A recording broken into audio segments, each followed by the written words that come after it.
बिस्मिल्लाहिर्रहमानिर्रहीम। अस्सलामु अलैकुम।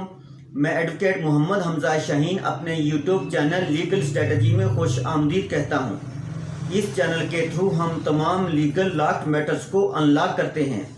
आज के इस लेक्चर में हम ये सीखेंगे कि मरने वाला शख्स अपनी प्रॉपर्टी का कितना हिस्सा वसीयत कर सकता है। इस वसीयत को हम कुरान मजीद और कानून के मुख्तलिफ पहलुओं से कैसे देखेंगे, और अगर कोई मरने वाला अपनी वसीयत में किसी की हक तलफी करता है या तरफदारी करता है तो पाकिस्तानी कानून में इसकी क्या हैसियत है। इस वीडियो को स्किप किए बगैर एंड तक ज़रूर देखें ताकि कोई भी इंफॉर्मेशन व्यूअर्स के लिए अधूरी ना रह जाए। वीडियो शुरू करने से पहले मेरे चैनल को सब्सक्राइब कर दें और बेल आइकॉन को प्रेस कर दें ताकि फ्यूचर में जो भी इंफॉर्मेशन अपलोड हो उसका बरवकत नोटिफिकेशन व्यूअर्स को बआसानी मिल सके। तो व्यूअर्स, सबसे पहले हम रजिस्ट्रेशन एक्ट 1908 की बात करते हैं। Registration is the process of recording a document with an assigned officer and to keep it as public record.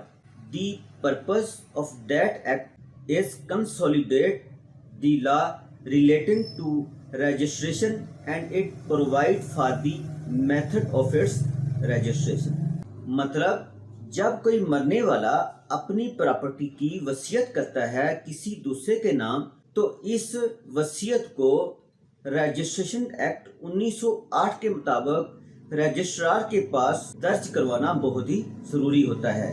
ये वसीयत नोटरी पब्लिक से रजिस्टर्ड करवाकर मतलूबा रजिस्ट्रेशन ऑफिस में मजाज ऑफिसर से इसको वैलिड करवाया जा सकता है।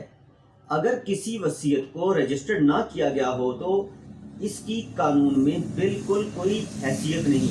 मरने वाला बंदा 1/3 हिस्सा ही अपनी प्रॉपर्टी का वसीयत कर सकता है, और अगर वो 1/3 से ज्यादा हिस्सा वसीयत करना चाहता है तो इस प्रॉपर्टी के मुतल्लिका तमाम कानूनी वारसान की इजाजत से वो वसीयत कर सकता है। और अगर ये बंदा किसी की तरफदारी में या किसी कानूनी वारिस की हक तलफी में वसीयत लिखवा देता है तो कानून में इस वसीयत को कल अदम समझा जाता है, मतलब वाइड समझा जाता है, और इसकी कानून में कोई हैसियत नहीं।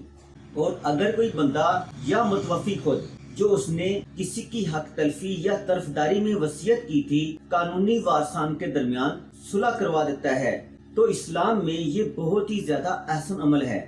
और अगर कोई बंदा अपनी टोटल जायदाद की एक वारिस को वसीयत कर जाता है, ये इस्लाम और कानून दोनों के मुनाफी है।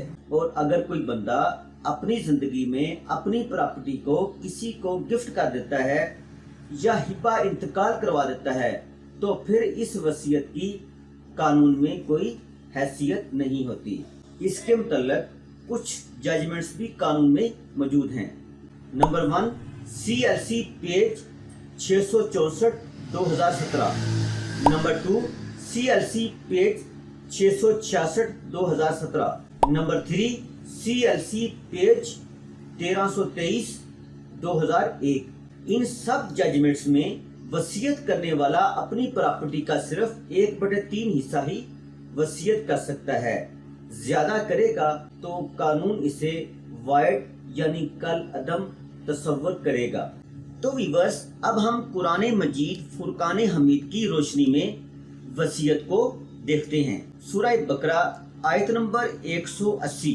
तुम पर फर्ज किया जाता है कि जब तुम में से किसी को मौत का वक़्त करीब आ जाए तो अगर वो कुछ माल छोड़ने वाला हो तो माँ बाप और रिश्तेदारों के लिए दस्तूर के मुताबिक वसीयत कर जाए, क्योंकि खुदा से डरने वालों पर ये हक़ लाज़िम है। नंबर 2 पर है सूरह बकरा आयत नंबर 182।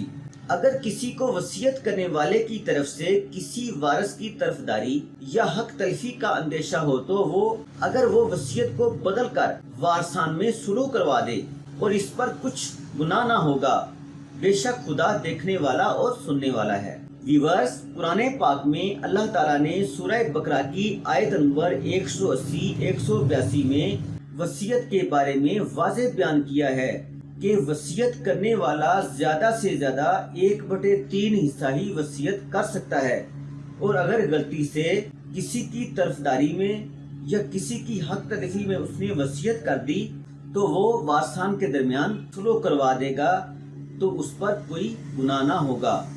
سو فرینڈز، آج ہم نے مرنے والے شخص کی وصیت کو قانون اور قرآن پاک کے حوالے سے ڈسکس کیا ہے، اور اگر یہ انفارمیشن ویورز کو پسند آئے تو اپنے دوستوں اور ریلیٹیوز کے ساتھ زیادہ سے زیادہ شیئر کریں اور لائک کریں، اور کمنٹ سیکشن میں جا کر اپنے خیالات کا اظہار بھی کریں۔